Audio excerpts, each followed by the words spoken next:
Installer un placard Ikea à deux, c'est bien connu, ça peut créer des tensions dans un couple. Entre Rita et son mec, ça part carrément en vrille. C'est le coup de projecteur de la semaine. Ah putain, voilà, ça y est, ça casse là, et moi ? Armoire ou vie de couple, la jolie blonde cherche désespérément la notice et c'est plutôt mal parti. Je te dis pas la galère que c'est à retirer ce truc-là une fois que c'est mis là. Donc Rita veut absolument monter cette armoire, Jean n'y parvient pas, Suzy, qui est donc ma meilleure amie, va se retrouver un peu dans un traquenard parce que voilà, ça va partir un peu en vrille. Quand la tension monte, Suzy, la bonne copine, devient le bouc émissaire et s'en prend plein la figure. Fallait pas l'inviter. Si tu mettais pas toute ton énergie à faire fuir le premier mec que tu croises, tu saurais que monter un meuble en kit, c'est une rude épreuve pour un couple.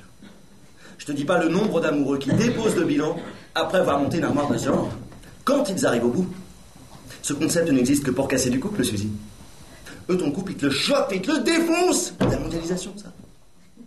Surtout que Jean est un peu macho, un peu voilà. Donc voilà, ça a le don d'agacer Rita, qui pour elle c'est plutôt une partie de plaisir et la construction de quelque chose, quoi. Bon ma puce, faut que tu reviennes, j'ai besoin de toi. Rita a un caractère bien trempé qui fait monter la tension d'un cran. Son armoire, elle l'aura coûte que coûte. T'as qu'à passer tout seul tes outils, il te reste 19 minutes. On a cette écriture qui s'avance de plus en plus dans l'intimité des personnages jusqu'à aboutir dans la tête d'un des personnages. On se place comme si on était un microscope et puis on s'avance avec le spectateur de plus en plus loin dans l'intimité des personnages, dans leur histoire, quoi. Dis-moi, tu pourrais faire un peu de bruit ? Même léger, mais j'aimerais bien entendre des petits cris. Tu peux venir